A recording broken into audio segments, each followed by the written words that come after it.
Hi, everyone. So let's talk about the debt that Kenya has. When it comes to the debt of Kenya, people need to realize that part of the financial issues going on in the country has to do with all the loans that were borrowed. And as such, I have two solutions for this.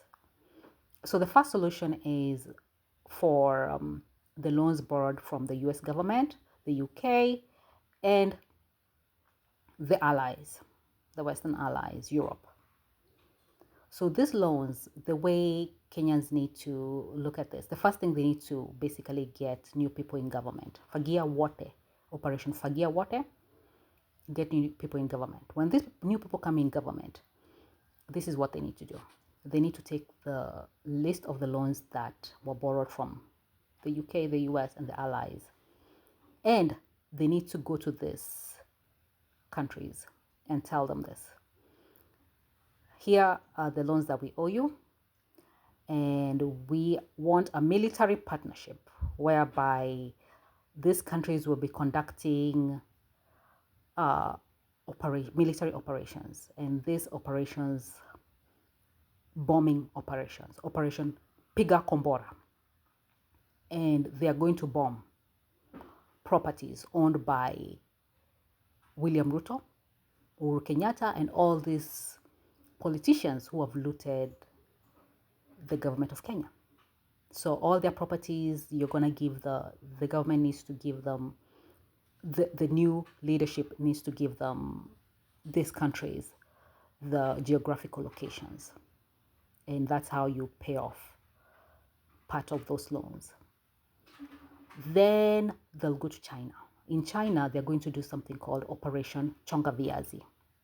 Operation Chonga Viazi is whereby the politicians, William Ruto and his family, Aden Duale and all these people and their families, are going to be taken from Kenya to China, where they will be working. They're going to work off part of those loans that the Kenya government owes China. So Operation Piga Kombora to pay off the US UK, part of the US UK and the Allies loans, and Operation Chonga Viazi to pay off the Chinese loans. And these people have taken loans all over. God knows where they have taken the loans. So part of the Operation Chonga Viazi should also involve these other countries that the government of Kenya owes. And this is going to serve as a lesson to everyone in Kenya that you loot, there are consequences. Because the reality of the situation is the type of foolishness and mediocrity, the thinking behind looting of public funds in Kenya. This is a type of foolishness that cannot be fixed. It's ignorance. It's the worst type of ignorance that cannot be fixed. You cannot educate people out of this ignorance. You cannot expose people to the world, to other different ways of thinking, to be able to get out of this ignorance. This is ignorance that requires actual consequences. Actual consequences.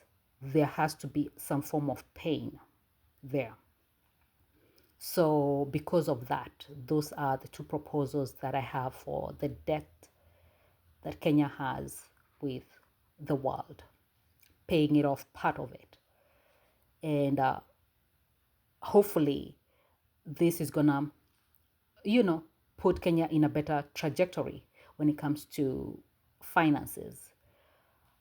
Also, you have to understand that this group, William Ruto, Musalia Mudavadi, Aden Duale, these people come from the school of thinking of Moi, YK92, which is basically mediocrity and loving poverty and dunderheads. It's dumbness. They're dunderheads. So dunderheads, you can't fix dunderheads. Like, there's nothing you can do. So that Kanu YK92 dunderheadness, is ingrained in them. It's a mentality that they have. They love poverty and extrajudicial killings. It's a mentality. So they also like crying and recording themselves crying and just pathetic display of emotions. They're very pathetic. And then there's also the alcoholism for some of them. So Kenyans need to realize the world is not drinking that much. In Kenya, people drink like there's no tomorrow because of the helplessness, because of poor leadership, and also because of mediocrity and dunderheadness and ignorance. This is the worst type of ignorance. You can't fix this. Education, exposure, nothing. You can fix this because this is the type of ignorance that destroys. It destroys from the inside. So I just wanted to say that, and thank you for watching this far, and I'll see you in the next one.